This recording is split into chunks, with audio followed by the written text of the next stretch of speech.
नमस्कार मंडळी, मी Shubhangi. Welcome to my YouTube channel mantras for happy life. बघा मंडळी, आपल्या प्रारब्धामध्ये किंवा आपल्या नशिबामध्ये ज्या गोष्टी असतात किंवा ज्या गोष्टी घडणार असतात त्या गोष्टी त्या त्या वेळेला आपोआप घडत असतात. गरज असते ती फक्त पेशन्सची. बघा, माणसाच्या आयुष्यात जशा चांगल्या गोष्टी घडतात तशा वाईट गोष्टी म्हणजेच सुख आणि दुःख हे एका पाठोपाठ हे आपल्या आयुष्यात येतच असतं. म्हणून माणसानं सुख आल्यानंतर जास्त हुरळून जाऊ नये आणि दुःख आल्यानंतर त्याचं खूप दुःख करून स्वतःला डिप्रेशनमध्ये जाऊन आपलं आयुष्य बर्बाद करू नये. सांगायचा मुद्दा एवढाच आहे की प्रारब्धानुसार ज्या गोष्टी आपल्या आयुष्यात घडतात त्याला आपण स्वीकारलं पाहिजे. त्या बाबतीतल्या एक दोन कथा माझ्या ज्या वाचनात आल्या त्या मी तुमच्याशी शेअर करणार आहे. रामायणातील कथा आहे. बघा, रावणाला जेव्हा मुलगी झाली ना तेव्हा त्याची कुंडली बनवण्यासाठी त्यांनी ब्रह्मदेवाला बोलवलं आणि या ब्रह्मदेवाला त्यांनी विचारलं की ह्या माझ्या मुलीचं लग्न कोणाबरोबर होणार आहे ते मला आत्ता सांगतो.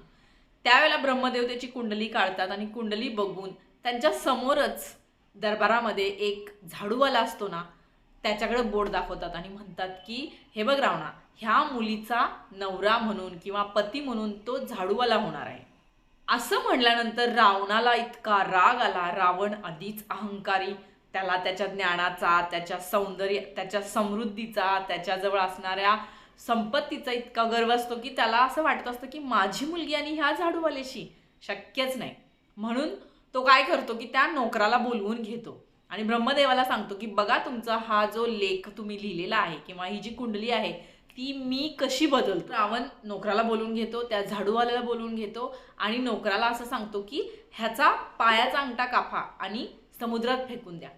नोकर काय लगेच त्याप्रमाणे अंमलबजावणी करतात. त्याचा पायाचा अंगठा कापतात. त्या मुलाचा बिचाऱ्याचं काहीही दोष नसताना त्याच्या पायाचा अंगठा कापला जातो आणि त्याला समुद्रात टाकलं जातं.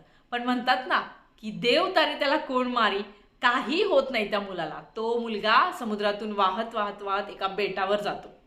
बेटावरची लोक त्याला समुद्रातून बाहेर काढतात आणि एका कुटुंबामध्ये त्याचा सांभाळ होतो. आणि योगायोगानं तिथल्या बेटावरचा जो राजा असतो तो त्याचं निधन झालेलं असतं.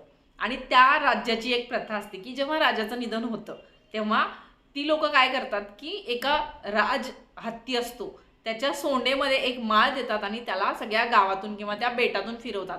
आणि ज्या मुलाच्या किंवा ज्या तरुणाच्या गळ्यामध्ये तो हार हत्ती टाकेल त्याला ते राजा म्हणून घोषित करत असतात. असं झाल्यानंतर तो हत्ती पूर्ण बेटावर फिरतो आणि योगायोगानं तो हत्ती त्याच्या गळ्यात असणारी माळ त्या अंगठा तुटलेल्या मुलाच्या गळ्यात घालतो. मग काय, लोक त्याचा राजा म्हणून स्वीकार करतात कारण हत्तीनं त्याच्या गळ्यामध्ये माळ घातलेली असते. आणि मग अशा तऱ्हेनं त्या मुलाचं वय वाढत जातं आणि तो राजा म्हणून वाढतो. राजघराण्यात तो वाढतो. राजवैभवात अगदी राजासारखं तो जीवन जगतो. आता इकडं जेव्हा रावणाची कन्या वयात येते, उपवर होते, त्यावेळेला रावण जेव्हा स्वयंवर मांडतो त्यावेळेला ह्या बेटावरचा राजा म्हणजे ह्या मुलाला बेटावरचा राजा म्हणून ओळखलं जातं. त्याला पण तो आपल्या मुलीच्या स्वयंवरामध्ये बोलवतो आणि स्वयंवरामध्ये त्याची जीत पण होते. आणि अशा तऱ्हेनं रावण त्याच्या मुलीचं लग्न शेवटी परत त्या झाडूवाल्याबरोबरच लावून देतो. असं झाल्यानंतर काही दिवसानं रावण काय करतो की पाहुणचारासाठी मुलगीला आणि जावयाला आपल्या घरी बोलवतो. त्यावेळेला तो जेवता जेवता रावण अगदी कुत्सित हसतो. अगदी अहंकाराचं त्याचं हसणं असतं की त्याला इतका गर्व झालेला असतो की तो असं म्हणतो की त्याला असं आतून वाटतं की बघा, ब्रह्मदेवाचा लेखा मी बदलून टाकला. म्हणून तो काय म्हणतो की हल्ली ब्रह्मदेव खूपच खोटं बोलायला लागलाय. त्याने असं म्हटलं होतं की माझ्या मुलीचं लग्न ना एका राजकुमाराशी न होता माझ्या राजदरबारात झाडणारा जो झाडूवाला होता त्याच्याशी होणार आहे. आणि तसं झालं का? नाही झालं. माझ्या मुलीचं लग्न एका राजकुमाराशी झालंय. त्यावेळेला तो जावई काय म्हणतो, माफ करा. रावणाला म्हणतो की माफ करा, मी तोच झाडूवाला मुलगा आहे की ज्याचा तुम्ही कारण नसताना पायाचा अंगठा कापला आणि मला तुम्ही समुद्रामध्ये ढकलून दिलं. आणि त्याची खात्री पटावी म्हणून त्याला त्याचा पाय सुद्धा दाखवतो. आणि मग रावणाला पटतं की खरंच ब्रह्मदेव जे लिहितो, जे सांगतो ते अगदी खरं असतं. म्हणजेच प्रारब्ध. म्हणजे बघा, ज्या ठिकाणी पैसा आपल्याला मिळणार असतो त्या ठिकाणी आपल्याला पैसा मिळतोच. जिथं ज्याचं मरण आहे, जिथं ज्याचा जन्म आहे, तिथं तिथं त्या त्या ठिकाणी ते होणारच. निसर्गामध्ये ह्या जे नियम आहेत त्याला आपण बदलू शकत नाही.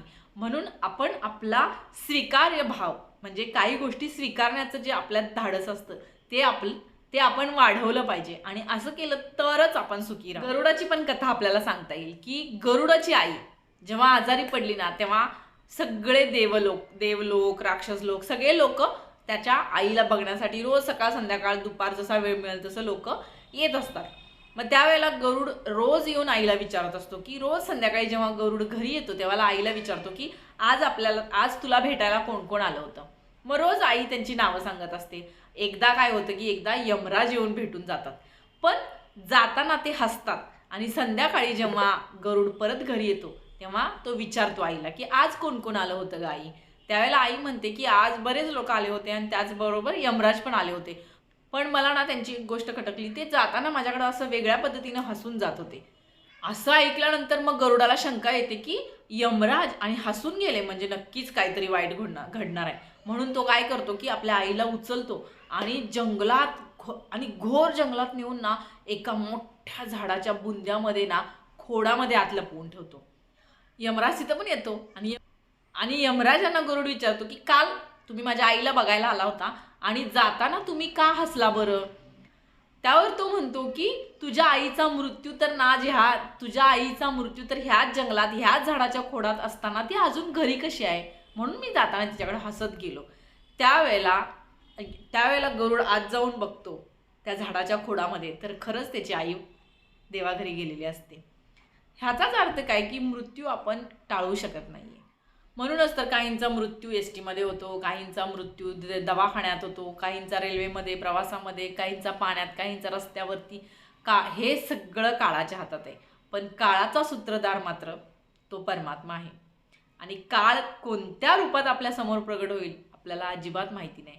म्हणून मंडळी, जेवढं जमेल तेवढं नामस्मरण करूया आणि आपलं आयुष्य आपण सार्थक बनवूया. श्री गुरुदेव.